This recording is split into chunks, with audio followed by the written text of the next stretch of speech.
नमस्कार दोस्तों, मैं मनीष कुमार भोज आप सभी लोगों का अपने YouTube channel Uttarakhand online classes में तहे दिल से हार्दिक स्वागत करता हूं। दोस्तों, आज का जो टॉपिक जो हमारा रहना है, जो मेन फोकस जो रहने वाला है हमारा, वो राज्य सम्मिलित जो अपर अधीनस्थ चयन आयोग द्वारा, जो लोक सेवा आयोग द्वारा जो अपर PCS की जो प्रारंभिक परीक्षा है उसका पाठ्यक्रम के बारे में हम आज तुलनात्मक अध्ययन करेंगे। जो प्रथम प्रश्न पत्र होगा दोस्तों, मैंने इससे पूर्व आपको बता दिया कि उसकी जो अवधि रहने वाली है 2 घंटे की ये अवधि रहेगी, जिसके अंतर्गत आपको भारत का इतिहास से रिलेटेड जो क्वेश्चन है, हम भारत के इतिहास के बारे में बात करें या संस्कृति की बात करें या आंदोलन, राष्ट्रीय आंदोलन की बात करें, तो उसके अंतर्गत जो प्रागैतिहासिक काल, मैं हिस्ट्री के बारे में बता रहा हूँ आपको, हिस्ट्री का समावेशित रूप किस प्रकार से इन प्रश्नों में पूछा जाता है। देखिए,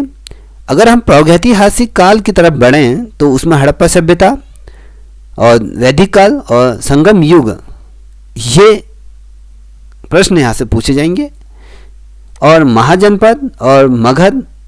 और धार्मिक आंदोलन और जैन और बौद्ध धर्म और सशक्त या पारसी, ये चीज़ों के बारे में, जिसमें मौर्य काल से संबंधित और गुप्त काल से संबंधित ये चीज़ें इसके अंतर्गत पूछी जाएंगी। अब गुप्त काल के अंतर्गत हमें जो देखने को मिलेगा, जिसमें स्थापना होगी, सुधरणी हो गया, इसका पतन किस प्रकार से हुआ, चंद्रगुप्त प्रथम और समुद्रगुप्त गुप्त द्वितीय तृतीय, और यदि हम स्कंद गुप्त की बात करें या गुप्तकालीन प्रशासन के बारे में बात करें या सामाजिक अर्थव्यवस्था के बारे में बात करें, संपूर्ण रूप से यहाँ से भी क्वेश्चन बनते हैं, इसलिए महत्वपूर्ण अपने आप में सीरीज है। अब बात करते हैं उत्तर गुप्त काल के बारे में बात करें, जिसके अंतर्गत आपको हर्षवर्धन, ठीक है, पाल, प्रतिहार, राजपूत, चोल या जितने भी ये शासक हैं रहे हैं, तो उनकी संस्कृति, उनकी शैली के बारे में पूछा जाएगा। उसके पश्चात जो महत्वपूर्ण चीज़ें इसमें रहती हैं, भारत में इस्लाम का आगमन, कहने का मतलब है कि भारत में किस प्रकार से मुग़ल काल का आगमन हुआ, हम उस पर चर्चा करेंगे। हम उस पर अलग से वीडियो बनाएंगे, टॉपिक वाइज टॉपिक आप पे इस पे वीडियो बनेंगी। दोस्तों, यदि हम बात करें जो भारत में जो इस्लाम धर्म का जो आगमन हुआ, उसके अंतर्गत आपको देखने को जो मिलेगा, इल्तुतमिश और बलबन और अलाउद्दीन खिलजी या मोहम्मद बिन तुगलक और फिरोज तुगलक या सिकंदर लोदी या इब्राहिम लोदी या दिल्ली सल्तनत कालीन के जिन्हें प्रशासनिक चीज़ें इसके अंतर्गत देखने को मिलेंगी, वो सारी चीज़ें इसको हम देखेंगे। और दिल्ली सल्तनत के पतन का और उसके सामाजिक और आर्थिक, और जब इस्लामिक इंडो इस्लामिक वास्तुकला का किस प्रकार से इसमें साम्राज्य रहा, या बात करें बाबर की बात करें, ये भक्ति आंदोलन के बारे में बात करें, इससे रिलेटेड ये क्वेश्चन पूछे जाएंगे। उसके पश्चात जब भारत में इस्लाम धर्म का या आगमन हुआ, उसके पश्चात हम मुग़ल साम्राज्य की बात करें। देखिए, मैं आपको एक महत्वपूर्ण सूचना यहाँ पर देने की कोशिश करूँगा। जो मुग़ल साम्राज्य है दोस्तों, मुग़ल साम्राज्य बाबर से प्रारंभ हुआ और औरंगजेब में ये पूर्ण रूप से इसका पतन भी यहीं हुआ। शुरुआत और अंत मुग़ल काल के ही दौरान इसका अंत भी हुआ, प्रारंभ भी हुआ। इसके अंतर्गत जो देखोगे आप, बाबर, शेरशाह, अकबर, शाहजहाँ, औरंगजेब और मुग़ल साम्राज्य का पतन किस प्रकार से हुआ। मुग़ल शासनकाल में जो शासन प्रणाली है या ज़मींदारी प्रथा रही है या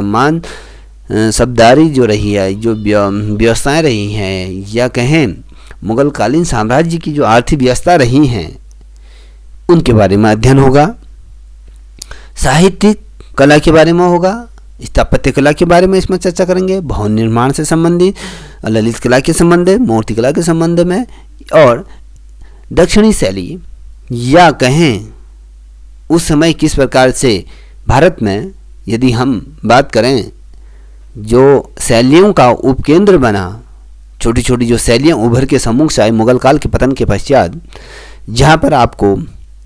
बोधी शैली देखने को मिलेगी, कांगड़ा शैली देखने को मिलेगी, जम्बू शैली देखने को मिलेगी, पहाड़ी शैली देखने को मिलेगा और गढ़वाल शैली देखने को मिलेगी। ये सारी चीज़ें का ताना बाना हम इसमें पढ़ेंगे। उसके पश्चात दोस्तों हम बात करें जो सिख हैं या महाराणा प्रताप या सिखों और जाटों से संबंधित किस प्रकार से युद्ध रहे, उनके बीच के संबंधों के बारे में हम चर्चा करेंगे। और जब मुगल काल का समापन हुआ उसके बाद यूरोपी का आगमन भारत में किस प्रकार से हुआ, हम उसके बारे में समझने की कोशिश करेंगे। देखिए दोस्तों, यदि हम बात करें गुप्त काल है तो हमने पढ़ लिया, उसके बाद मुगल काल भी पढ़ लिया। अब मुगल काल के पश्चात यूरोपी कंपनियों का आगमन भारत में हुआ, जो मूलतः यदि हम बात करें जो पुर्तगाल और डच के रूप में या फ्रांसीसी के रूप में, जिसके अंतर्गत हमने देखा या आप देखोगे आप उसमें ब्रिटिश इंडिया कंपनी का आगमन, ब्रिटिश शासन, ब्रिटिश का क्राउन किस प्रकार से रहा, यहाँ पर किस प्रकार का ताना बाना बुना गया, किस प्रकार के अधिनियम रहे, किस प्रकार की क्या क्या चीज़ों का संपूर्ण रूप से हम इसमें अध्ययन करेंगे। और 19वीं शताब्दी के सामाजिक धार्मिक आंदोलन सुधार किस प्रकार से रहे, इनसे संबंधित प्रश्नों पर हम अलग से वीडियो बनाएंगे। यहाँ पर आपके लिए बहुत महत्वपूर्ण चीज़ें बन जाती हैं। अगर हम बात करें यहाँ पर जो महत्वपूर्ण जो प्रश्न बनेंगे, आपको ईस्ट इंडिया कंपनी से रिलेटेड क्वेश्चन पूछे जाएंगे। भारत के प्रथम वायसराय कौन थे, कब इनका आगमन हुआ। उसके बाद जहाँ से सर्वाधिक जो प्रश्नों का समावेशित रूप इस परीक्षा में देखने को मिलता है वो भारत का प्रथम स्वतंत्रता संग्राम आंदोलन 19वीं शताब्दी में या 20वीं शताब्दी के मध्य, ये सारी चीज़ों का अध्ययन हम इसके अंतर्गत करेंगे। फिर जब ये चीज़ें हो जाएंगी तो हम 1858 की तरफ बढ़ेंगे, जहाँ पर आपको जो चीज़ें देखने को मिलेंगी प्रशासनिक चीज़ों के अंतर्गत देखेंगे, सामाजिक देखेंगे, न्यायिक प्रणाली देखेंगे, प्रशासनिक प्रणाली के बारे में बात करेंगे, शिक्षा प्रणाली के बारे में बात करेंगे, अन्य संबंधों के पहलुओं के बारे में हम इसमें विस्तारपूर्वक चर्चा करेंगे। अब बात करें भारत में राष्ट्रवाद का विकास किस प्रकार से हुआ, ठीक है। जब ये राष्ट्र आंदोलन का उदय किस प्रकार से हुआ, भारतीय राष्ट्रीय कांग्रेस का उदय से रिलेटेड क्वेश्चन बनते ही हैं। यदि हम बात करें भारतीय स्वतंत्रता संग्राम से रिलेटेड क्वेश्चन बनते हैं। बंगाल का विभाजन किस प्रकार से हुआ, स्वदेशी आंदोलनों में या मुस्लिम लीग की स्थापना या सूरत अधिवेशन की बात करें या कांग्रेस का विभाजन की बात करें, मिल्टो या माले मिल्टो सुधार जो अधिनियम था उसके तहत क्या चीज़ें हुई, वहाँ पे क्या सुधार हुए, हम इस पर बात करेंगे। और जो महत्वपूर्ण चीज़ इसमें जो बनती है, जहाँ पर से ज़्यादा क्वेश्चन हमें देखने को मिलते हैं, जो प्रथम विश्व युद्ध हुआ था और राष्ट्रीय आंदोलन हुआ था उससे रिलेटेड यहाँ पर क्वेश्चन पूछे जाते हैं। गांधी युग के बारे में क्वेश्चन पूछे जाएंगे, हम ये खिलाफत आंदोलन के बारे में बात करें या रॉलेट एक्ट के बारे में बात करें या जलियांवाला कांड की बात करें, जितने भी या जिन्ना नेहरू या साइमन कमीशन जो भी इत्यादि जो चीज़ें रहे, गोल सम्मेलन या गांधी इवरन समझौता जो रहा, द्वितीय सम्मेलन रहा, गोल मेल सम्मेलन रहे, ये सारी चीज़ों पूना समझौता, ये सारी चीज़ें हम इसके अंतर्गत देखेंगे। और जो दूसरी चीज़ मैं आपको बताना चाहूँगा, इसमें आप जो देखोगे भारत सरकार का अधिनियम के बारे में बात करेंगे। हम भारत सरकार अधिनियम के अंतर्गत हम क्या क्या चीज़ों पे हम फोकस रखेंगे। हम बात करें दोस्तों, इसके अंतर्गत पाकिस्तान की मांग किस प्रकार से उठी, साइमन कमीशन के बारे में बात करेंगे, भारत छोड़ो आंदोलन के बारे में बात करेंगे और कैबिनेट मिशन योजना, आज़ाद हिंद फौज, ये सारी चीज़ें भारत की स्वतंत्रता अध्ययनता के लिए अंतर्गत जो महत्वपूर्ण पहलुओं पर जो चीज़ें रहेंगी हम उस पर बात करेंगे। अब बात करें हम जो उत्तराखंड से रिलेटेड जो क्वेश्चन इसमें पूछे जाएंगे पीसीएस के अंतर्गत, अपर पीसीएस के अंतर्गत, तो उसमें आपको उत्तराखंड का इतिहास और संस्कृति और ये चीज़ों के बारे में ज़्यादा चीज़ें आपको लर्न करनी पड़ेगी, इसको याद करना होगा। मैं पॉइंट टू पॉइंट यदि मैं बात करूं अपर पीसीएस की, तो मैं आपको प्रागैतिहासिक काल जो उत्तराखंड का रहा है ये चीज़ को क्लियर करने की कोशिश करूंगा और अर्ध ऐतिहासिक काल के बारे में बात करूंगा और उत्तराखंड की प्राचीन जो जनजाति हैं, कुनिंद वंशी या कार्तिकीय वंशी, जितने भी कत्यूरी वंश या गढ़वाल से रिलेटेड या कुमाऊं से रिलेटेड, इनके बारे में हम चर्चा करेंगे। और यहाँ पर किस प्रकार से गोरखा का शासन रहा या ब्रिटिश सरकार द्वारा यहाँ पर किस प्रकार से अपना शासन को स्थापित किया गया। उसके बाद टिहरी गढ़वाल की जो रियासत है उनके बीच का टकराव देखेंगे। और जब उत्तराखंड में जो स्वतंत्रता का उद्घोष हुआ था भारत की स्वतंत्रता का उद्घोष के लिए जो संघर्ष रहा 1857 के मध्य, उत्तराखंड से कितने क्रांतिकारियों ने इस राष्ट्रीय आंदोलन में प्रतिभाग किया? क्या आंदोलन की रूपरेखा उत्तराखंड से रही? किन किन लोगों ने उत्तराखंड से अपना योगदान इस आंदोलन के लिए दिया? उत्तराखंड के जन आंदोलन के बारे में हम इस पर चर्चा करेंगे और संबंधी पहलुओं पर भी हम इसमें विस्तारपूर्वक चर्चा करेंगे। ठीक है, इन सभी की पॉइंट टू पॉइंट आपको वीडियो देखी मिलेगी। अब हम यूनिट 2 की यदि हम बारे में बात करें, उसमें आपके इंडियन हिस्ट्री और वर्ल्ड हिस्ट्री के बारे में या ज्योग्राफी के बारे में पूछा जाएगा। देखिए, मैंने आपको जो जितने भी छात्र छात्राएं मेरे व्हाट्सएप ग्रुप से जुड़े हैं या इस चैनल के माध्यम से जुड़े हैं, मैं समय समय पर व्हाट्सएप ग्रुप में नोट्स अवेलेबल कराता हूं। चाहे आप सिविल सर्विस की तैयारी कर रहे हो या यूपीपीसीएस की या डीएसएसबी की तैयारी कर रहे हो या फिर अन्य प्रतियोगिता परीक्षाओं की तैयारी कर रहे हो, तो मैं आपको संपूर्ण सार इसके अंतर्गत देता हूं। अब हम विश्व भूगोल की यदि हम बात करें दोस्तों, विश्व भूगोल की जो महत्वपूर्ण जो चीज़ें होती हैं, विविध शाखाएं इसके अंतर्गत रखी जाती है। पृथ्वी एवं सौरमंडल, अक्षांश और देशांतर किस प्रकार का, पृथ्वी का रोटेशन किस प्रकार से, घूमन किस प्रकार से होता है। यदि हम इनकी महाद्वीपों की बात करें, पठारों की बात करें, जो मैदानी क्षेत्रों के बारे में, झील, चट्टान, जितने भी ये चीज़ें हैं जो प्रकृति के अंतर्गत जो हमें एक चीज़ मिलता है, जो संपूर्ण एक विविधता का रूप हमें जो देखने को मिलता है, वो संपूर्ण हमें विश्व भूगोल, जिसे हम वर्ल्ड ज्योग्राफी कहते हैं, जिसके अंतर्गत आपको चट्टान, झील, पर्वत, वायुमंडल, परतें, संरचना, सौम्यताप या महासागरी बनावटें, धारें, ज्वाल भाटा या तापमान या खारापन या कृषि, पौधे, जंतु, पशुपालन, खनिज, उद्यान और जनसंख्या, प्रजाति, ये सारे चीज़ों का समावेशी रूप हम इसके अंतर्गत देखेंगे। और हम भारत का भूगोल के यदि हम इंडियन ज्योग्राफी के बारे में बात करेंगे तो उसमें भौगोलिक परिचय की बात करेंगे। भारत के जो संपूर्ण भौगोलिक परिस्थिति है या भारत का संपूर्ण भौगोलिक चीज़ों की हम इसमें चर्चा करेंगे, जिसके अंतर्गत हम इसमें किस प्रकार का यहाँ का मौसम है, किस प्रकार की यहाँ की जलवायु है, किस प्रकार की यहाँ के जो प्रणाली है वनस्पतियों की, जीव जंतुओं की, मिट्टी की, सिंचाई की, बिजली की, जनसंख्या की, जो सारी चीज़ें, नगरीकरण है, परिवहन है, संचार है, तंत्र है, विदेश, अनुसूचित जाति, जनजाति है, सामाजिक परिस्थितियों है, जितनी सारी चीज़ें उभर के हमें देखने को जो मिलते हैं, हम उसके अंतर्गत हम यहाँ चर्चाएँ करेंगे। पर्टिकुलर इसके अंतर्गत आपको वीडियो मिलेंगी। अब हम यदि हम बात करें दोस्तों, जो महत्वपूर्ण टॉपिक जो रहेगा, क्योंकि ये अधीनस्थ चयन आयोग की यदि हम बात करें तो जितने भी क्वेश्चन हुए हैं, पेपर हुए हैं, उसमें देखा होगा आपने, लोअर पीसीएस के अंतर्गत भी जो लोक सेवा आयोग द्वारा जो कंडक्ट की जाती है जो परीक्षाएं, उसमें अधिक से अधिक जो पोर्शन दिया जाता है वो उत्तराखंड से रिलेटेड दिया जाता है। यदि हम बात करें उत्तराखंड की जो ज्योग्राफी है उससे रिलेटेड, उत्तराखंड का भौगोलिक और उसकी भू आकृति कैसी है, उसकी संरचना कैसी है, उसका जलवायु कैसा है, जल परिवर्तन तंत्र कैसा है, तंत्र, वनस्पति, सिंचाई, मुख्य नगर और पर्यटन या जनसंख्या, अनुसूचित जनजाति, परिवहन और ऊर्जा, सभी औद्योगिक विकास की यदि हम बात करें, प्रकृति आपदाओं से संबंधित अन्य पहलुओं पर जितना भी जो चीज़ समावेशित रूप जो देखने को मिलता है दोस्तों, वो हम संपूर्ण रूप से उत्तराखंड ज्योग्राफी के अंतर्गत हम उसे कवर करेंगे। अब हम बात करें इसी प्रारंभिक परीक्षा की, तो उसके अंतर्गत जो यूनिट 3 है, यूनिट 3 के अंतर्गत आपको देखने को इंडियन पॉलिटी के अंतर्गत ये देखने को मिलेंगे, जिसमें राष्ट्रपति ना